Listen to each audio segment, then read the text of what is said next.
Hello everyone, apa khabar? This will be another practice video where we'll try to make sentences based on the previous videos that we've put up and the lessons that we've learned. So a bit of recap of what we've previously learned and what we'll try to practice in this video. The first thing is, how do we convert the articles the or into Malay? We've also made a video about the prefix me and how it is used to form verbs when it is combined with nouns, adjectives, and also verbs. The different forms of when used not in a question, but to reference a point in time, either in the past or in the future.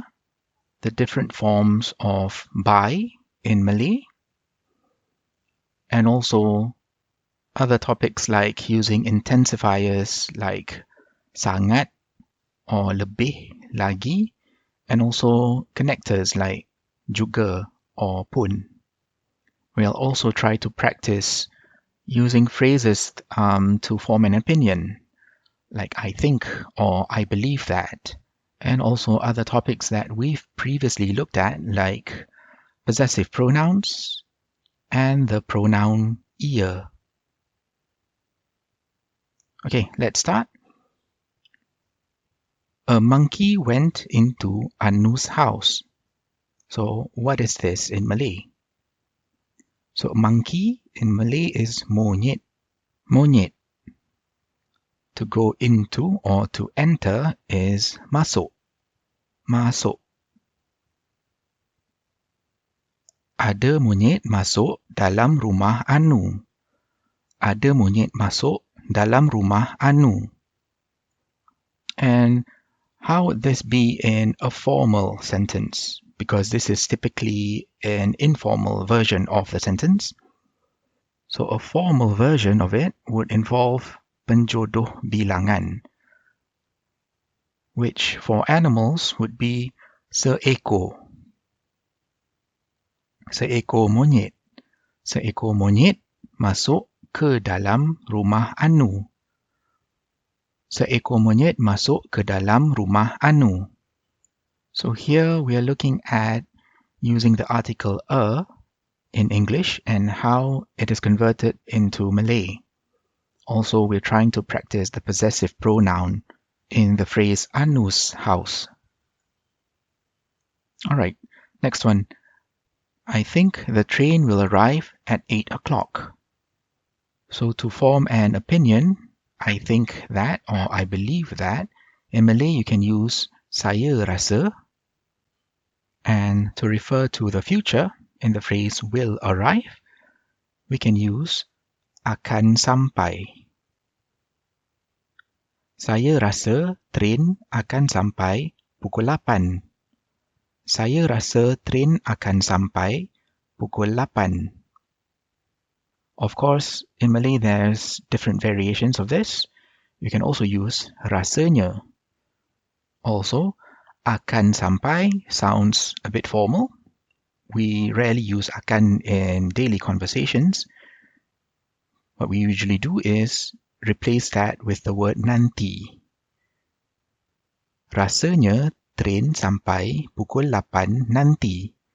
Rasanya train sampai pukul 8 nanti. So here we're trying to practice how to convey opinions or thoughts by using saya rasa or rasanya, and also referring to a point in the future using akan, or the alternative is the word nanti. The cake was made by our aunt who lives in Geylang. So this is a passive format of a sentence. Instead of saying our aunt made the cake, it's the cake was made by our aunt. So let's look at the first half of the sentence. The cake was made by our aunt. To make something is buat. Was made by would be dibuat oleh. Kek tu dibuat oleh makcik kami. So that's the first half of the sentence. So how would you say the next half? Who lives in Geylang would simply be yang tinggal di Geylang or yang tinggal dekat Geylang.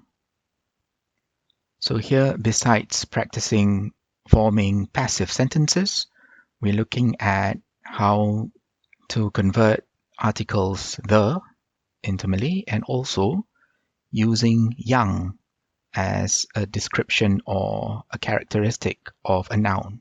In this case, we're describing our aunt. Which aunt? The aunt that lives in Geylang. Or in Malay, yang tinggal di Geylang. Next one. It happened when I was crossing the street. To happen would be jadi. So it happened. So what's it in Malay? Ia.